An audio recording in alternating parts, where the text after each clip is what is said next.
Hi అండి, నమస్తే. ఈరోజు మన కిచెన్లో బెల్లం పరమాన్నం పాలు విరగకుండా ఫస్ట్ టైం చేసే వాళ్ళు కూడా ఈజీగా ఎలా ప్రిపేర్ చేసుకోవాలో ఈ వీడియోలో క్లియర్గా చూపిస్తాను. పక్కా కొలతలతో కనుక ఇలా చేశారు అంటే ఎప్పుడు చేసినా కానీ పరమాన్నం చల్లారినా కానీ గట్టిపడకుండా చాలా రుచిగా ఉంటుందండి. ప్రిపేర్ చేయడానికి ఎక్కువ టైం కూడా పట్టదు. అలాగే అన్నీ కూడా ఒకే కప్పుతో కొలిచి తీసుకుంటే పరమాన్నం ఈజీగా ప్రిపేర్ చేసుకోవచ్చు. ఇక్కడ నేను ముందుగా 1 కప్పు వరకు బియ్యం తీసుకుంటున్నాను. మనం రోజు నార్మల్గా ఇంట్లో వాడే బియ్యమే తీసుకుంటున్నాను. కావాలి అంటే రేషన్ రైస్ అయినా తీసుకోవచ్చు. వీటిని 2-3 సార్లు శుభ్రంగా కడిగి మళ్ళీ నీళ్లు పోసి 1 గంట పాటు నానపెట్టుకోవాలి. టైం లేకపోతే కనీసం ఒక హాఫ్ అన్ అవర్ అయినా నానపెట్టుకోవాలి.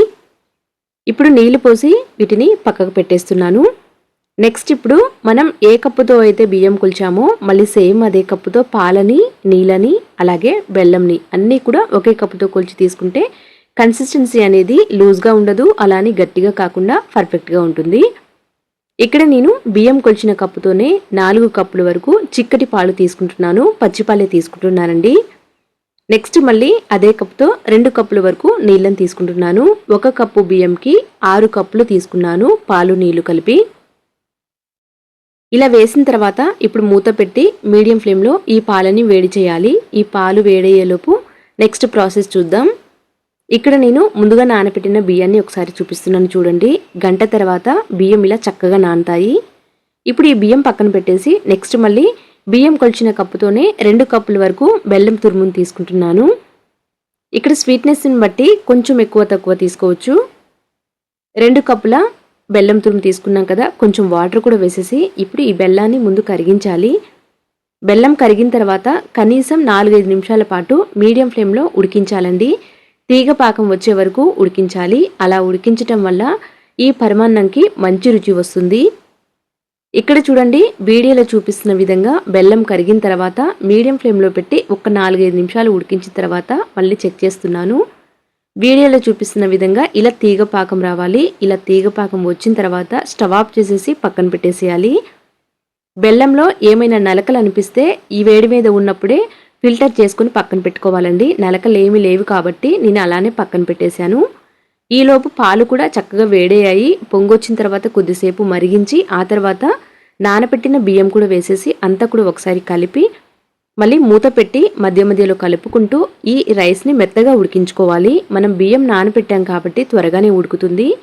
ఈ ప్రాసెస్ లేట్ అనుకుంటే బియ్యాన్ని డైరెక్ట్గా కుక్కర్లో వేసైనా ఉడికించుకోవచ్చు. పాలని నీళ్ళని కలిపి బియ్యం వేసి కుక్కర్లో వేసి ఒక 3 విజిల్స్ వచ్చే వరకు ఉడికించాము అంటే మెత్తగా ఉడికిపోతుంది. ఇక్కడ చూడండి, అన్నం ఇలా మెత్తగా ఉడికిన తర్వాత ఒకసారి మ్యాష్ చేస్తున్నాను. ఇలా మ్యాష్ చేయటం ఇబ్బంది అనుకుంటే పప్పు గుత్తితోనైనా చక్కగా మెత్తగా చేసుకోవచ్చు. వీడియోలో చూపిస్తున్న విధంగా ఇలా చాలా మెత్తగా ఉడికించాలి.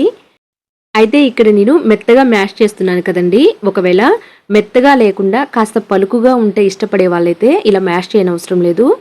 వీడియోలో చూపిస్తున్న విధంగా ఇలా చక్కగా మ్యాష్ చేసేసి అంతా కూడా ఒకసారి కలిపి కన్సిస్టెన్సీ చెక్ చేసుకుని ఇప్పుడు స్టవ్ ఆఫ్ చేసేసి పక్కన పెట్టేస్తున్నాను. పరమాన్నం వేడిగా ఉన్నప్పుడే బెల్లం పాకాన్ని కనుక వేసాము అంటే పాలు విరిగే ఛాన్స్ ఉంటుంది కాబట్టి కొద్దిసేపు పక్కన పెట్టి చల్లారనివ్వాలి. ఈ పరమాన్నం చల్లారేలోపు నట్స్ని వేయించుకోవడం కోసం స్టవ్ మీద పాత్రని పెట్టి తగినంత నెయ్యి తీసుకున్నాను. నెయ్యి వేడైన తర్వాత కొంచెం కాజుని అలాగే కొంచెం కిస్మిస్ని కూడా వేసి మంచిగా రంగు మారే వరకు లో ఫ్లేమ్లో పెట్టి నిదానంగా వేయించుకోవాలి. ఇక్కడ నేను ఈ 2 మాత్రమే తీసుకున్నానండి. కావాలి అంటే పచ్చి కొబ్బరి కానీ, ఎండు కొబ్బరి కానీ, బాదం కానీ మీకు ఇష్టమైన వాటిని వేసి వేయించుకోవచ్చు. ఇవన్నీ కూడా చక్కగా వేగిన తర్వాత స్టవ్ ఆఫ్ చేసేసి పక్కన పెట్టేసేయాలి. పరమాన్నం ఎప్పుడు చేసినా కానీ పాలు విరగకుండా అలాగే చల్లారినా కానీ గట్టి పడకుండా రుచిగా రావాలి అంటే అన్నీ కూడా ఒకే కప్పుతో కొలిచి తీసుకోవాలి.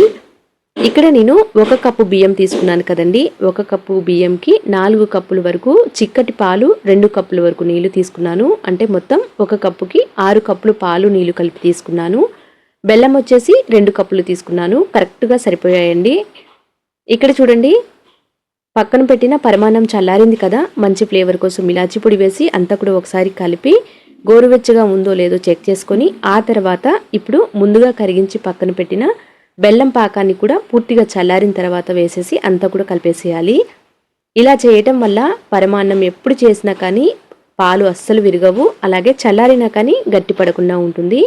ఈవెన్ ఫస్ట్ టైం చేసే వాళ్ళైనా కానీ ఈ కొలతలతో ఒక్కసారి ట్రై చేయండి, పర్ఫెక్ట్గా కుదురుతుంది. ఇప్పుడు అంతా కూడా కలిపేసిన తర్వాత నెక్స్ట్ మనం ముందుగా వేయించి పెట్టిన నట్స్ కూడా వేసి కలిపేస్తే సరిపోతుంది. చూశారు కదండి, కన్సిస్టెన్సీ కూడా చాలా క్రీమీగా, మరీ లూజ్గా కానీ అలా అని గట్టిగా కానీ లేకుండా చాలా బాగుంది. ఇప్పుడు నట్స్ వేసి అంతా కూడా కలిపేస్తున్నాను. ఇలా కలిపేసి సర్వింగ్ బౌల్లోకి తీసుకుంటే సరిపోతుంది. నెయ్యి కావాలి అంటే కొంచెం ఎక్కువైనా వేసుకోవచ్చు.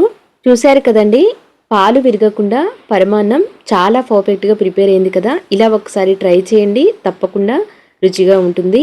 అంతే అండి. Thank you for watching.